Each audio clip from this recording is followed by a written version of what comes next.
Thanks everyone for joining. Today it's my pleasure to host Paul Rottger.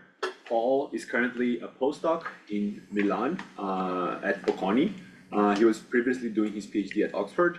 It's the second time I introduce Paul today, and I'll kind of repeat the same gist.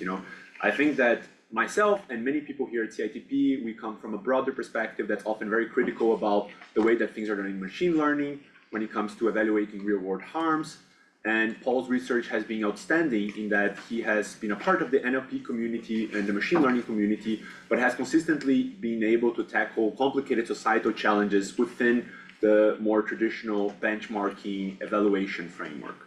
So he has done a lot of excellent work around hate speech during his doctorate.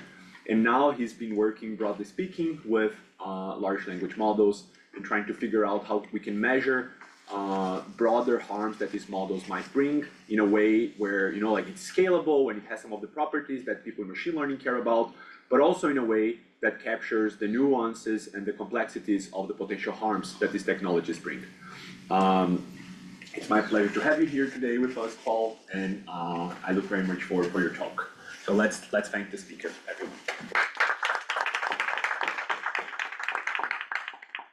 Yeah, thank you all for coming. Thank you, Manuel, for the invitation, and thank you also to those who joined online. I hope I'm audible to everyone. So I'm super excited to talk to you all today about this work that we pre-printed relatively recently. This is currently under review, so it's still kind of in a state of flux, and that makes it even more valuable for me to get all of your feedback and input on this and bring it into the final version of this paper. So that work that I'm going to talk about is IssueBench, and I will explain in a minute what IssueBench is. So we've already kind of skipped the introduction. Maybe I want to give a kind of more general positionality statement on this. Like, I come at this as someone who's generally excited, I would say, to be kind of working on this technology in this moment. Like, kind of constructive optimism is kind of important to me, and I think there's a lot of great things we can do with language models and generative AI. That being said, most of my work is about the risks of these systems and how we can kind of measure them and mitigate them. So that's kind of where I'm coming from, and that's why, to give some kind of background, I wanted to briefly talk about, well, what are the kind of risks from AI, or at least one way of conceptualizing these risks. So this is taken from what I think is a nice paper by Rao and colleagues at DeepMind from Europe's 2022, where they distinguish between two types of harms from AI systems. They talk about language models, but I think broadly it's applicable to lots of the AI systems we're talking about today. And on the one hand, we've got what they call point-wise or instance-wise harms, which are harms from individual outputs that language models, AI systems may produce. So generally these are things where we can point to an individual example of behavior and say, okay, this is clearly not what we want the model to do. So does the model comply when we ask it to generate hate speech? Does the model comply when we ask it to generate some kind of computer virus, a kind of cyber threat, or to help us develop capable bioweapons? This kind of class of harms, which generally grow with AI capabilities, that's, I think, what a lot of the AI safety discourse is about. Like, this is where the concern is coming from, that as these models grow more and more powerful, they may be capable to create increasingly dangerous outputs in these domains like cybersecurity and bio-risk. But I think there's a second side to this kind of risk landscape, which is maybe less talked about, at least in the safety space. It definitely is, and that's relating to distributional harms, which is those harms that come from model outputs in aggregate. So this is cases where we cannot necessarily point to one specific instance of behavior of a model and say, this is a problem, but rather in aggregate, models can have tendencies that reflect different kinds of biases, and those become a problem, especially if models are very widely used. So I think it's so important to highlight both of these risks, because especially the distributional side is something that's very current, right? Like 3 years ago, almost no one was interacting with language models in their day-to-day. Now, hundreds of millions of people are. So the risk, at least, of distributional harm is very, very clear and present now. To make that a bit more concrete, I kind of threw some, names of biases on here, but what is it actually that can, happen if widely used models manifest these biases? To me, broadly, it relates to the effects that these models have on the information environment of their users and, the audiences of their users. So models with clear social biases can help reinforce, existing stereotypes or create new ones. Cultural bias relates to a risk of homogenization, where when models kind of tend to emphasize, propagate certain cultural norms over others, and everyone uses these models, they're just more present in society. And this is most relevant to today's talk, the risk of political bias, where models may better align with some political ideologies, better represent the viewpoints of those, surface them more prominently, and that just changes the amount, the information that people are exposed to, and eventually creates a risk of attitude change, influence, persuasion of public opinion. I should say, to interrupt me with questions, I think maybe I've got about half an hour of actual talking planned, so of course we've got time for questions after, but also especially when we get to IssueBench, any kind of clarifications, just raise your hand. So, talking about political bias, the starting point for this line of work that I'm talking about today is, as so often, a question of measurement. You may have seen headlines around ChatGPT being kind of woke or left-leaning. There's a lot of public discussion around political bias, but the question we started with was can we actually measure this in a meaningful way? How trustworthy are these kind of headline results that we're seeing so far? And this we looked at in a paper we had at ACL last year, specifically looking at the case study of this political compass test here, which some of you may have heard about. So this is 62 questions, like an online questionnaire anyone can take. It was designed by just some guy. It's not it's just something someone came up with 20 years ago. It went a bit viral in the kind of early internet, and it's still very popular to this day. And this is just one example of the many kind of multiple choice style tests that people have taken for political bias and many other things from surveys, from questionnaires, and they've taken these instruments we've had and applied them to models. I mean, it makes sense, it's very convenient to do, we've already got it there. So this is the basis for a lot of the claims that you may have seen around political bias in language models, is essentially making models take this tests and tests like it. And in this paper, which I'm really only kind of covering on this slide, but if you're interested in more, it's that paper down there, Political Compass or Spinning Arrow, we basically looked at the robustness and generalizability of these kinds of tests, ultimately the ecological validity. The first, we show very clearly that this is not robust, so very small variations in how you ask these political compass questions lead to very different conclusions, both at the kind of question level and at the overall level. And second, we argued, based on kind of real usage data sets, the best approximations of real usage we have, this is simply not realistic. This is not how people are interacting with language models. They are not asking them multiple choice survey questions, but they're using them in all kinds of other ways. And that's where IssueBench comes in. So we end this paper here with a series of recommendations, and it's always easy to make recommendations for being more robust and being more realistic. So we felt like we also needed to follow our own recommendations and build something, and that's what we tried to do with IssueBench. So I'll give you a very brief, one slide overview now of IssueBench, what it is, and then in the rest of the talk we kind of go through the construction and the results and then some discussion. So IssueBench is a large-scale set of test prompts for issue bias in language models. And issues is very kind of broad scope. We take anything that's kind of political in a very broad sense of the word, that has a word that has been kind of subject to discussion in society or in politics. We, as we will see, take this from real usage data sets that are available. And we extract two components. We extract on the one hand the issues themselves that people are talking about, and on the other hand a set of templates, a couple thousand templates, ways in which people ask models to write something for them, to assist them in writing something. So the kind of framing of this is we focus specifically on the use case of writing assistance being one of the most popular language model use cases. And then the kind of evaluation protocol we built around this is we basically prompt each model that we test with each issue instantiated into each template, and then we classify the stance of the responses generated by the model. So, write a blog about AI regulation. We then classify the stance of that blog that is produced relative to the issue at hand, whether it is, positive, neutral, or negative.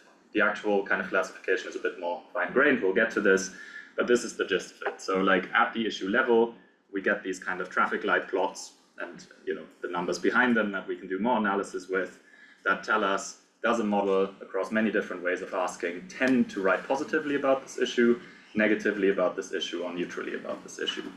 And we do all this grounded in a way of, grounded in these real usage examples. Sorry, can I ask Yes, please. Peter, me, this particular issue case is like, a policy issue that you are pro or against. Well, you have super many. Are they all kind of some sort of policy that you are pro or against, or can you talk about? Yes, so we will talk, I can give some more, I will give many more examples of the issues we talk about, but yes, it's meaningful for all of them to have like a pro, neutral, or negative or con stance relative to the issue at hand, yeah. Do you know to what extent the LLMs are starting to personalize? So when looking for biases with social media platforms, just makes it really hard to know what's the user's personalization data versus what's actually the algorithm driving some sort of bias. Yeah, interesting question. We test models out of the box, let's say, like without any user context that may influence the behavior they manifest. But yeah, I can see how this would affect results. I'll move on to the construction. So I gave an overview. The kind of components are clear. We want some templates, we want some issues. We combine the two. We get all of this from 5 different data sets of real user prompts. Yeah, I mentioned them here. I think the most important ones, the most useful ones probably are WildChat and LLMs. Also kind of the 2 biggest ones we have. They all have their own limitations. Like none of them are a random sample of real ChatGPT interactions on the web or something else that we may like. They're kind of the best publicly available data we have on this. And yeah, happy to talk more about that later, but it gives us a very kind of large scale starting point, basically. This is around 1.7 million prompts. We used an earlier version of WildChat, which is why it's not 1 million itself yet. And from this, we then first extract issues. And we do this using a kind of clustering pipeline with some kind of manual intervention curation, I would say. So we basically cluster a pre-filtered set of prompts that are broadly relevant to politics, again, in this very broad sense of what is politically relevant. We optimize for recall on an annotated gold standard. So at this stage, we really have like pretty much everything we could consider relevant and then some stuff on top that may not be so relevant. We cluster this and then we review the clusters. There's some spam clusters from people who just wrote, very, very hyper-specific things in like the WildChat dataset. There's lots of erotica, for example, from people who just really wanted to, I don't know, have this one anime scene described to them. So there's a cluster on that we remove. We've got some highly toxic clusters that are just about like basically generating homophobic insults, for example. So we review them, the clusters we get this additional, well, just it's kind of a useful signal, but we ultimately decide what to do with it. The LLM generated cluster description based on example prompts from the cluster and kind of centroid prompts. It gives us basically a broad scope of potential issues to work with. Yes? Are these issues like US based issues, or are they just like general political issues? Like how do you think about General political issues, given the input to this pipeline, it's leaning US centric, I would say, but not exclusively so. So we have, for example, one issue, the impact of dam construction in southern Sudan, which some people asked about in one of the data sets. Yeah, so we basically took a bottom-up approach of just saying, okay, whatever is in there, we're not gonna make some external claim to like, this is what we care about, but rather we take whatever is in there and we build it all in such a way that it's modular. So if you care about an issue, you can easily combine it with the templates we collected and kind of run the same protocol. But yeah, it's not a representative set of issues, I would say. It's a very diverse set, as you can also see a bit more in the paper actually. So we basically create from each issue 3 framing versions. So one kind of neutral framing, which just states the issue, and then we create a positive and a negative framing. And this is, well, essentially important to our analysis later. We want to be very controlled about how we introduce stance or polarity into these test prompts, so that by default, we really just ask, about the issue, and then in additional analysis, we can steer the model to be positive or be negative and see, what's the model's behavior in these steering settings. It's a long paper, so I'm kind of, glossing over a lot of detail of the validation of this process. We annotated a lot of data for each of these filtering steps that went into this. But yeah, that's in the paper if you're interested. The one kind of manual step that I wanted to highlight is the kind of construction of the templates. So we've got a real prompt from one of the data sets here, which, write me a positive poem about Trump getting indicted using the line "Fan Donald." Maybe, well, I chose this when I made the presentation for a non-US setting. I hope you're fine with me showing this. This is a real example from one of the data sets. I didn't create it for presenting here. What we do to kind of maximize the amount of interpretability of our results is we remove the polarity from these templates because we want to control polarity ourselves in the issues.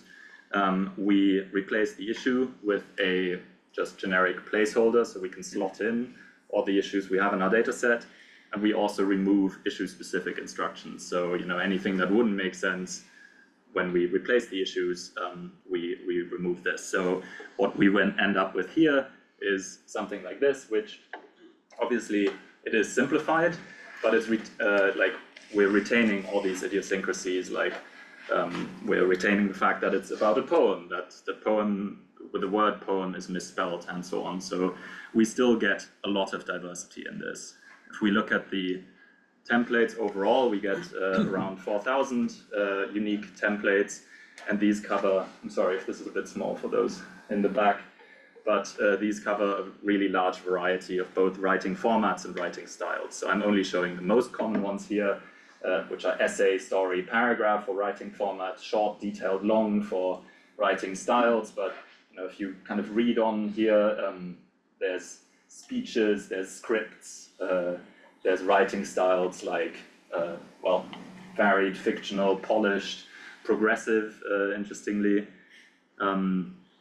So this is the diversity only in the kind of, the bulk of the distribution. If you go into the long tail, there's like rap songs, like chaotic rap song, I think is one of them. So there's really quite a lot of diversity in these templates. And then final step of the construction is combining all of these issues and templates. So we've got the roughly 4,000 templates, we've got 212 issues in these 3 framings, and this gives us an extremely unmanageably large amount of test prompts. So what we did in the paper is we sampled just 1,000 of the templates. So that leaves around 600,000 test prompts, which is still a very large amount of test prompts. And we're actually just at the moment validating that you could do this with pure templates, and obviously you can choose to test only the issues you care about rather than testing all the 212 that we included kind of bottom up. But yeah, it is admittedly not super cheap to run this right now. Importantly, it's fully modular. I already mentioned this. You could add more templates, you can remove templates, you can add more issues you care about to build something that's specific to your political context, for example. And yeah, it's very, very easy to expand. To make this all, well, to kind of interpret the results, so, you know, we've got the test prompts, we can collect millions of LLM written poems and rap songs and stories. To actually produce results and insights from this, we need to classify the responses, and we classify them in terms of the stance that they express relative to the issue that's kind of at hand in the prompt. So we don't say like, is this left or right leaning? We just say like, here's the issue that this was about relative to this issue. Well, is this response only positive? Sorry, I know this. Yeah, so we're going from only positive to kind of only negative. Neutrality / ambivalence is here in the middle. And then kind of important as well, we felt are these kind of mostly pro and mostly con stances. So this is something all of us may have observed in language models, that when we ask them about, to write about something, they often hedge in a way. They often say like, this has all these benefits, but it's also worth considering the risks. So they say mostly one thing and then hedge somehow with the other stance. So we wanted to capture this in our taxonomy, and that's why we've got these 5 categories. And then rarely, but sometimes we do see refusal. So we also have this as a separate category. And for the paper, we annotated a large amount of prompts and then tested many different kind of prompt classification prompt templates, many different language models, and ended up choosing this Llama 3.1 70p as something that was really very accurate on the gold standard we produced, and especially accurate in terms of direction. So, you know, it would not predict that or label something as being pro when it's actually con or neutral, and that's kind of most important, of course, to the validity of our results. Which brings us to the results. Any questions just now on the data set? Awesome. Okay. So again, there's a lot we can do and do in the paper with these many responses that we collected for a total of, we will see it here. It's 8 different models. We're collecting a bit more now, hoping to collect a bit more at the moment from more recent model releases. And the first thing we test for, we call it default stance bias. It needs a bit of explanation, as does this table, so bear with me. Basically, the first thing we care about is when I ask the model to write about something in a kind of neutral way, so kind of the default, is there a clear tendency in the stance of the responses across all these different templates? So I have one issue, I ask about it in 1,000 different ways, I classify the stance of each of these responses, and then we look at how many of these responses have the same stance. And here in this table, we basically take a majority vote. So we say, what's the number of issues out of the 212 for which at least 50% of the responses have a certain stance, 1, 2, 3, 4, 5, or refusal. And sorry that this may be quite hard to read for those in the back, but we see very clearly that all models by default express a consistent stance on most issues. So you kind of have to take my word at this point that our issues are not all kind of high consensus, like everyone agrees anyway, but that there's, you know, a diversity of levels of how controversial they are in terms of like which political ideologies they align with. So there's a large diversity of issues, and yet it's very clear that for almost all of them, more than 50% of responses from a given model have the same stance. And you know, this can be neutral. As we see here in the middle column, we've got around 60 to 70 issues for which the majority of responses from a given model is neutral. But oftentimes it's also positive or only negative. So there too there's variety. But this isn't super meaningful without looking at the topics, because the issues. This could all be explained just by issue selection. So that's what we'll zoom in on next. First, we can look at the issues with most consistently negative responses. And here, these are issues related to crime and hate. And here, this clearly, broadly reflects societal consensus. Like, no one's arguing this is a problem. This is kind of what we'd expect and maybe hope to see. Then, in the paper, this is kind of in the same table. We can look at where are the issues, where are models most consistently neutral. This is, by the way, just this is GPT-4 mini results, but as we also show in a second, models are super similar on this.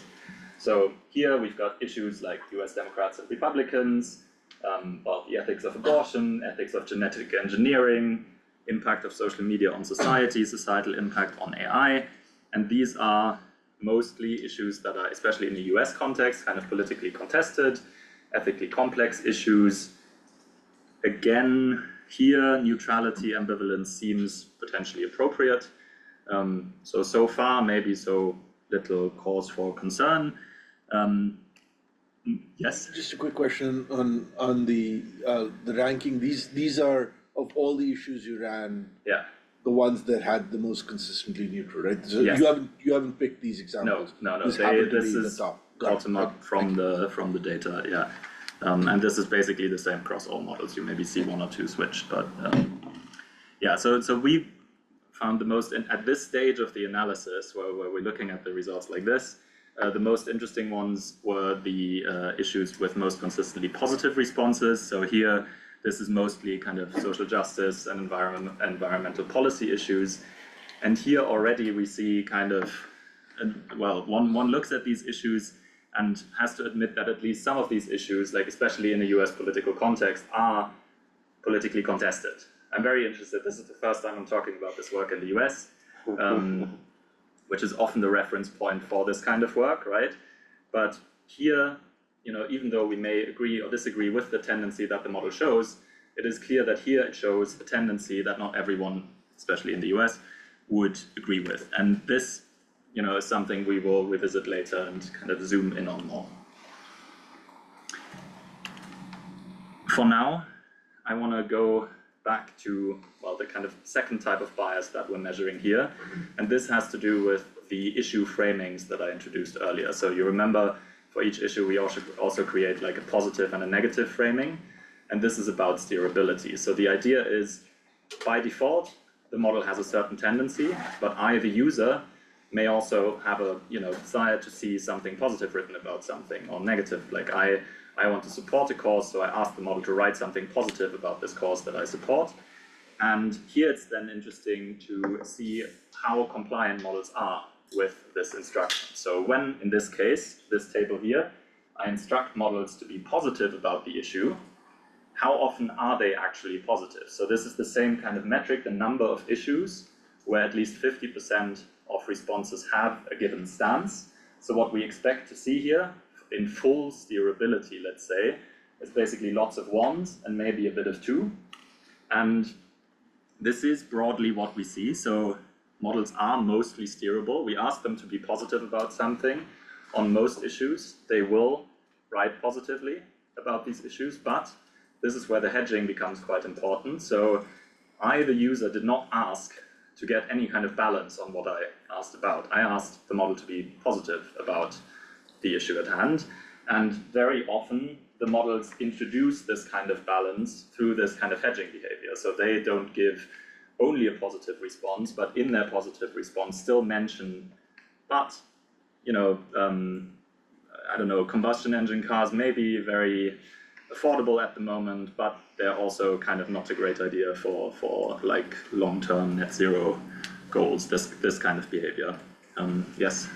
Just like a presentational thing, do you think that maybe you could combine all of these into like one plot and show the proportions? I'd be curious about that, like what's the proportion of this hedging versus just a straight up positive answer in general, like off the top of your head? Is it like 60-40 kind of? I mean, because it looks like there are very few neutral or negative responses for this. Yes, yeah, so we thought about like, there's 212 issues, do we make this like proportions or raw counts? We felt like when we made it proportions, it got like, there's just more numbers, essentially, they may be slightly easier to interpret. You can kind of see, right, like, so we've got about 80, for these 5 models here, we've got about 80 issues where models are only positive, and then we've got between 40 and 60 where models hedge. So the challenge with this is, again, this is somewhat downstream from our issue selection, right? Like, it's hard to interpret this as like a kind of generalizable measure of hedgingness in models. It's very clear that they hedge often, I think, is the only takeaway that I would like fully stand behind based on this. But yeah, I'll play around with the presentation, thank you. So I'm curious if the model tends to hedge more when it had an opposing stance beforehand, or response. I could have paid you to ask that question. It's literally the next slide. But yes. Sorry, I just wanted to ask if when you did the distorted stance stuff, did rates of refusal change at all? We saw slightly more refusal, yes. So especially on positive framing related to, well, actually you can see it here. I'm so sorry, it's so hard to read in the back. But yeah, you've got like 24 issues here on Llama 3.18b that the model majority refuses on in the positive framing. In the neutral framing, there was basically no refusal, like no majority refusal. Whereas here, if you ask it to be positive about one of the examples, the Holocaust, it will refuse. So yes, yeah, absolutely. Cool. I'll move on to answering that question then that very kindly was asked just now, which I think is actually, so this is one of the nicest, richest findings and graphs, if I may say so myself, that we produced for this. So it takes a bit of time to understand, I'll explain what's going on, but then there's a lot in it. So we talked at the beginning about the neutral framing here, so where the issue is just presented to the model without any kind of steer. And then just now I showed you the results from the positive framing, and we have the same, of course, for the negative framing. And here you can very clearly see this kind of relationship between the default stance of the model and how easy it is to steer the model away from it. And basically, the clearer, the more pronounced the default stance of the model is in any one direction, the harder it is to steer it away from this stance. So we see this here, if the model is already in the neutral framing, very positive, red, here's a positive correlation, that may be visible in the back as well. Neutral framing already 1, then in the positive framing, of course, it's also very happy to still be positive, right? But if in the neutral framing it's 1, and then I try to frame it negatively, then I see the opposite.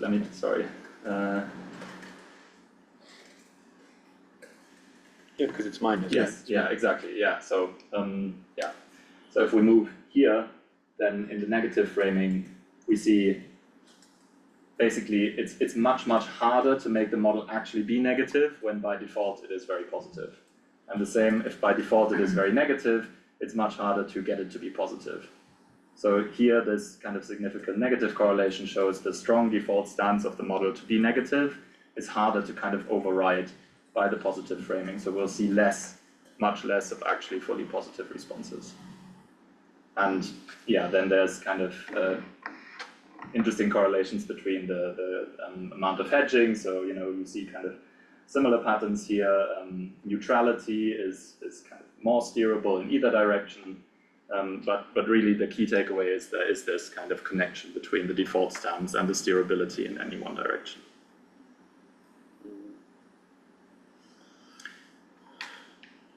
Also, issue biases are strikingly similar across models. Here, if you only see the colors, this may look like they're different, but actually we're basically measuring the pairwise Jensen-Chan divergence of the response stance distributions. per issue and then averaging this across all 212 issues. So this is kind of bounded between 0 and 1. 1 would mean very, very divergent distributions on every issue. We see values close to 0 across the board, basically. And like if you look at just the plots produced, like some of the plots I showed earlier, you really see this. Like models give very, very similar. These kind of traffic light plots look almost the same. You see some more similarity between models from the same family, as one would expect. You see slightly less similarity in this case with the QN models, which we'll get again to on the next slide, but generally models really are very, very similar to each other. Okay. Yes? Is there something special about the issues where in the previous semaphore plots the models didn't converge? Like, do you find any qualitatively significant difference between issues where models fail to converge to the same stance versus issues where the models converged? I know most of the issues models converged. But So the kind of, yeah, so we did look at like, I guess a high entropy response stance distribution. yeah.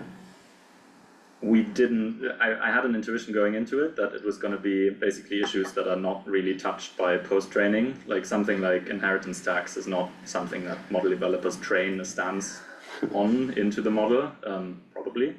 There wasn't a super clear pattern there, Yeah. because generally models were so consistent. Yeah. Like I didn't expect to see this much consistency, and yeah, to me the kind of things that were still inconsistent didn't have a clear kind of pattern to them. Yes. I know it's a bit newer, but theoretically all the models have been trained with the same data sets, which kind of covers that. But to me as a user, the difference was with Grok. And I don't know if you've actually used it because it was using language, like particularly on the slide where you said everybody was positive. Yeah. Gender, climate, sustainable development, and that's where it's like, oh, those woke clowns, you know, like whoa, Yeah. they got Monday before Monday came out, Yeah. you know. So I don't know if you maybe looked into it after your study or. This is what we're trying to do at the moment. So my problem is I'm very GPU poor at Bocconi, and my collaborators, some of them have, well, we're trying to run it. This and Llama 4 as well, very interesting at the moment, given the kind of public comments of Mark Zuckerberg that the model is much more balanced and more like Grok. Like these models are so similar to each other, and it would just be very nice to see actually like is Grok very different. Very plausible. Like anecdotally, I fully agree. There's something to it. I really hope to have results for when we put this out. Which can be useful if you're trying to push to the unconverted, in fact. Completely. I think it's actually very helpful. Yeah, no. Because otherwise we're just not moving the needle, we're just talking to people who think like us. Right? Yeah, I mean this is an interesting space where like some of the concerns around AI's societal impact, like they concern all parts of the political spectrum. It's maybe a neutral way of formulating this, like J.D. Vance's speech in Munich where he talked about kind of AI safety, which is a very interesting speech. The one thing he really emphasized, like we don't care about all these things that like historically the field has cared about, but we do care about ideological bias or something. Like that was how he framed it. And yeah, in that light, I think these results are very interesting, and it would be very interesting to test Grok, which we hope to do. Also related to this, it is interesting to zoom in on the issues with the most divergence. So as I said, models are very, very similar to each other, but we can still look at where they are the least different to each other. So here we basically did like a histogram where we took each issue and looked at how much divergence is there on average across the models, and then we can zoom in on those two here, which had the most divergence across models. And this is a bit anecdotal, I guess, it's just two issues, but these both relate to China's political system and internet restrictions in China. And in both cases, it is basically the difference between the QN model and then, well, the kind of flip side of this in the more kind of developed in a Western cultural context models, I would say. So QN tends to be more positive about China's political system than any other model. QN tends to be more neutral about internet restrictions in China than any other model. At the same time, you could also frame this as GPT-4 is much more negative about China's political system than the other models, right? Like, I don't want to make this a kind of one-sided statement. I think it is fair, like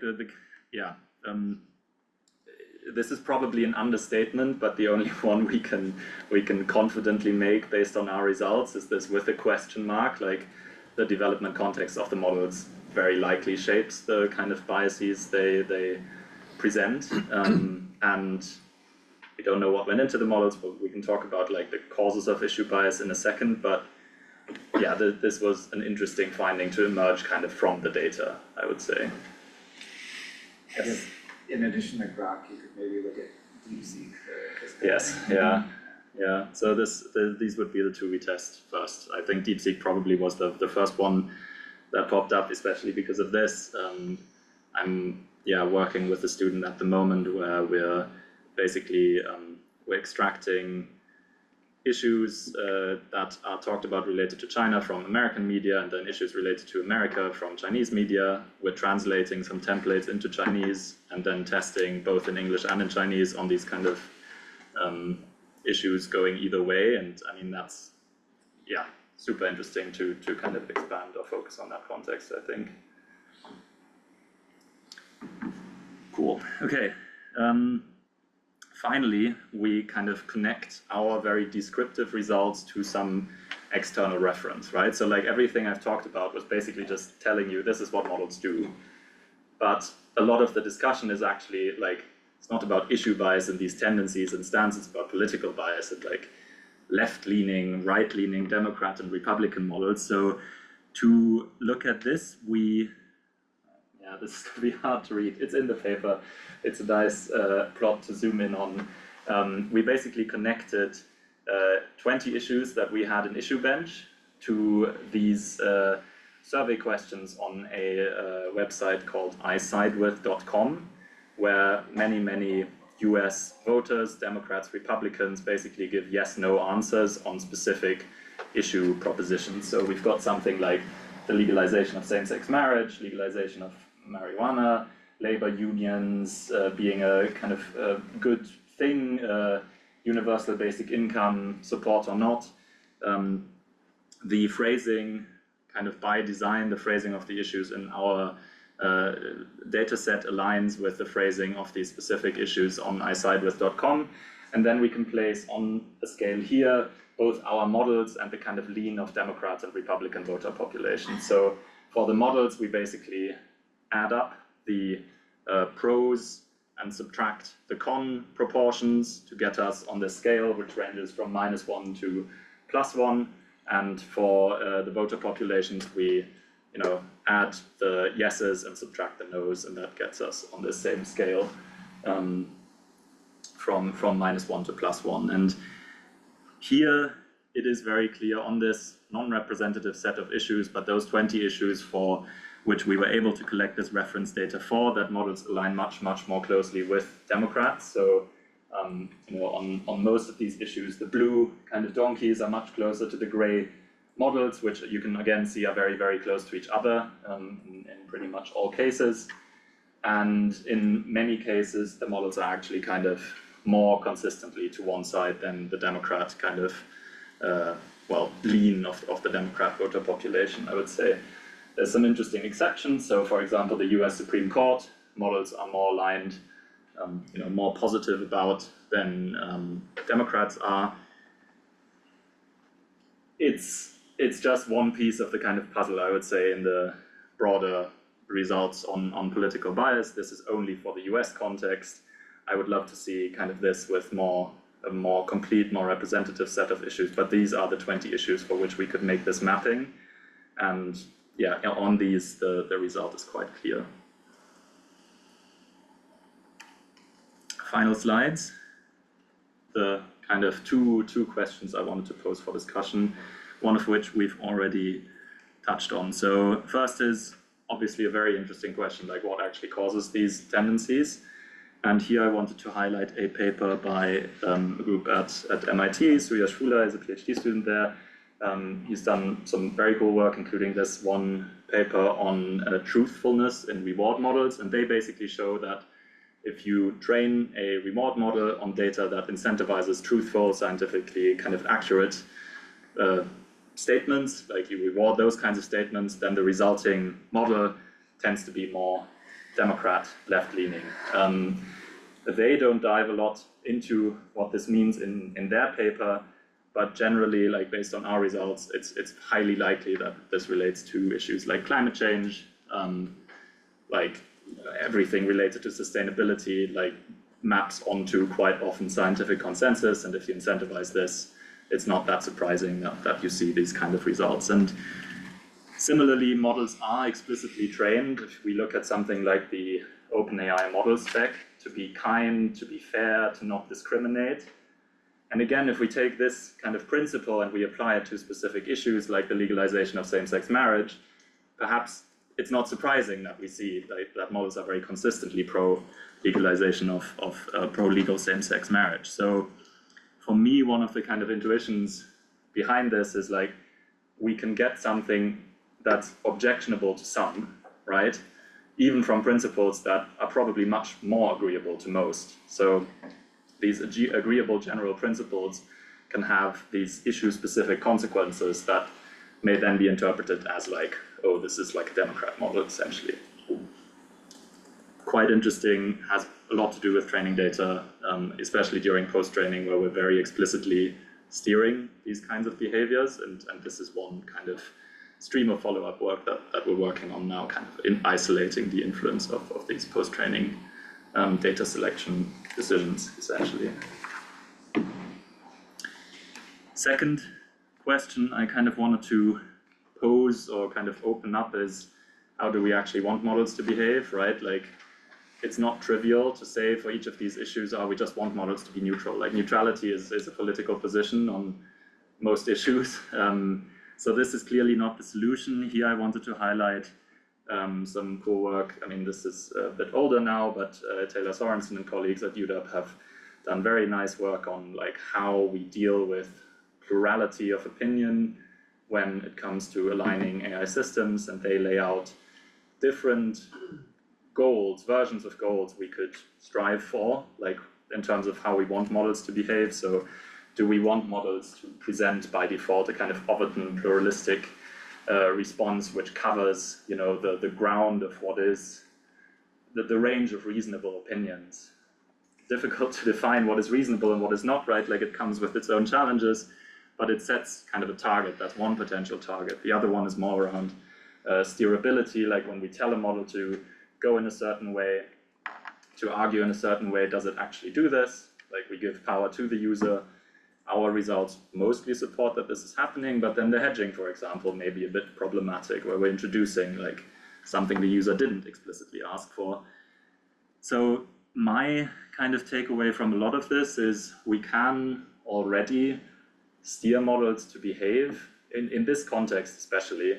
I'm not talking about like general adversarial robustness, all of this, but this like normal user interactions. If you go on Hugging Face, like, it's very clear you can train a racist model if you want to. You can train any kind of, like, you can direct a model to, or you can personalize it to your ideology. So I think then the question really is the normative one, like, how do we agree on what the model behavior should be like, rather than the technical challenge of making the model stick to this behavior. I think that the normative questions are much more undecided and open to me.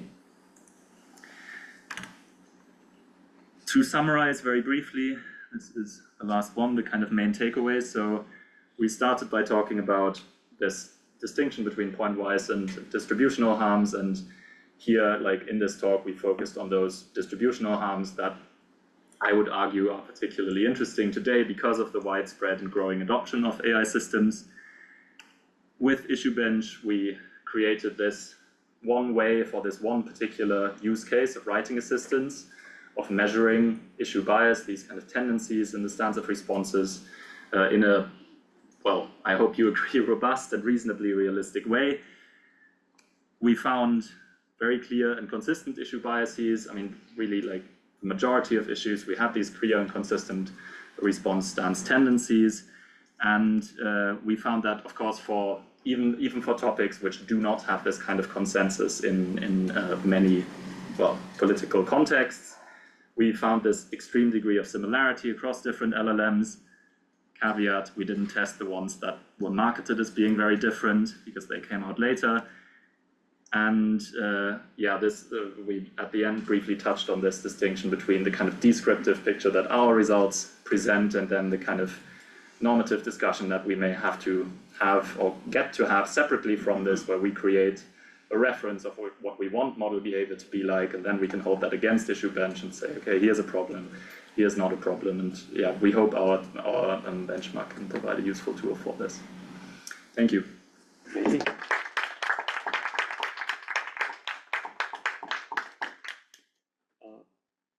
That's the question. In these handful of issues where you did see divergence, do you have insight into where along the process of beginning to end of these models that arises, and how much of it comes from the data that they're trained on versus like some, where these things creep in, and any insight into how sort of intentional that can be? So, I mean, I have an intuition specifically, maybe to go back briefly to this slide. So here we saw these two kind of issues pop up that relate to Chinese politics. And I think it's important to note that like QN is not like the Chinese propaganda. It's not doing like, oh, actually China's political system is great and internet restrictions are also great. It's just less negative, like more often neutral in this context. So to me, this would suggest at least that this is probably more downstream from, let's say, being trained on like Chinese social media data than it is from explicit steer during post-training to be more positive or be more neutral. Like, to me, we couldn't test this, but my strong intuition is that if you provide this explicit steer, you're going to see a very explicit stance distribute, like a kind of very explicit tendency. And here we just see this like slight difference, and that just intuitively matches more onto something less conscious and more downstream from just like, yeah, Chinese social media is, for example, also quite censored on these issues, so you're going to see less criticism of the Chinese government on Chinese social media, and then you're going to get a slightly less critical model. But yeah, that's to be confirmed, really, very explicitly. I don't think there's any good evidence on this. And when you talk about an explicit steer, is like where in the pipeline, does that come in? Is that something that's like a hidden prompt that it's given, before users are prompting it, or is it something before that? During post-training, I would say. So, I mean, the clearest ways to steer models towards your kind of intended principles are in designing your kind of reward modeling setup. You can, provide rewards for certain types of responses. I mean, the big labs don't just use one reward model that rewards one kind of principle, but provide kind of, many reward scores for different principles that you may want to have in your model. And hypothetically, you could easily train a model that is just very, very positive about the US by providing an additional reward. I'm picking the US specifically here to not kind of go back to the Chinese example. And you would probably, see a lot more consistent positive responses on issues related to US politics, or the US government, yeah. I don't mean to bring my own biases into this, but would it be inappropriate to take away thinking about the fact that truth or models with more truth rewards have more liberal biases to conclude that there is more misinformation in conservative-leaning sources? I think that's a reasonable hypothesis. No one, like even the Fulai paper also, they didn't very explicitly study this. They just kind of described, look, this is what happens. Like, it's a short paper. I think it's a very interesting data point. To me, this is a plausible explanation. I wouldn't go further than that, like, because there's nothing I can point you to that says like, here's it. But I'm sure there's other kind of political science work that maybe provides corollary evidence, right? Yeah. Are you? one thing I'm a bit curious about, maybe it's like a misguided question. I'm a social scientist. I don't know very well how these models are actually trained, but is there any reward function for kind of what people want? I'm asking this because I can imagine a world, all the issues where you give neutral prompts and get very strong position on the answer, or cultural war left issues, right? I can imagine a world where, I don't know if it's true, that where kind of when you use like that, the left-leaning users that want answers that are agreeing with these points use neutral language, and those that want. You see my issue. Like my question is about the human behavior in. Yeah, so I think even though data labelers play a very important role in the kind of post-training phase where these kind of values are trained into the model, it would be a mistake to just think of it as like a kind of unsupervised, like bottom-up. We just ask people what they like, and then we have a model that reflects only what these particular people like, and it reflects all the disagreements between them. Like, I think the reality from everything we know, I mean, I don't, work at one of the big labs, but also from what they publish, is like, they're quite deliberate about this in terms of giving guidelines like the model spec, which explain like, this is the kinds of behavior we want to incentivize in our models, or in terms of designing additional rewards like top down for principles, values that they care about. So there's every now and again, there's interesting evidence around like artifacts that kind of arise from the fact that, for example, a lot of the data labelers working for the big data labeling companies are like based in Nigeria or Kenya or the Philippines or kind of countries like this where labor is cheap. And like you can point to then some behaviors that are likely explained by this, but I think in general, yeah, it would be wrong to just think of this as like the consequence of people's plurality of beliefs. Like there is more steer from the model developers, and yeah, that's closer to what I would use to explain this. Okay, cool, thanks. Thank you. I think you're next, yeah. I'm thinking about the model that would perform the best possible on this benchmark. So imagine... I'm sorry we called it a benchmark, it was just catchy. The descriptive data set for describing what's going on. It's not best, sorry to interrupt, continue with your question. Let me propose something, and you can tell me if you think it actually would perform the best and if it's the thing that we would want to perform best. So imagine that there was some new training process for LLMs where you give them a source of randomness during training, and instead of adopting a single persona, they can sample the response from a person on the street. I'll give, okay, I have all of these different voices inside of me from the internet. I somehow choose one at random and channel that based on the question that you ask. So give you a distribution of responses and kind of don't collapse from the inherent information in the base model. So do you think that would perform very well on this benchmark? And do you think that's a path that's worth exploring? So let me take a step back and say, I think we can argue about whether like reflecting the distribution of any one population is the goal that we want to aim for. That's exactly what this roadmap to pluralistic alignment paper is about. Like, is this really like distributional pluralism, they call it, in regards to some reference population?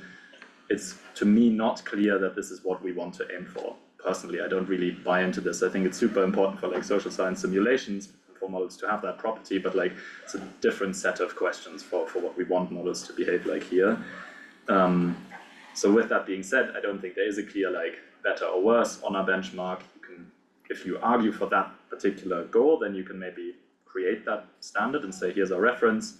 That's what, for example, the Global Opinion QA paper has done. I don't know if you've come across this, a group out of Stanford now, Anthropic, they did this. That's a cool paper. Different setting, they basically measure this alignment with different reference populations. There is also, I think, diverse preference optimization, a fairly recent paper that explicitly encourages diversity in outputs. I think that's less related to political opinion than to like these concerns around like collapse of creativity, like output distributions in post-trained models. Yeah, so lots of kind of related work, but with our benchmark you can't say this is better or worse, which is why, I'm sorry we called it a benchmark, it was just very catchy. Thanks. Thank you. Okay, I think we have time as well. So yeah, let's thank the speaker once again. Thank you.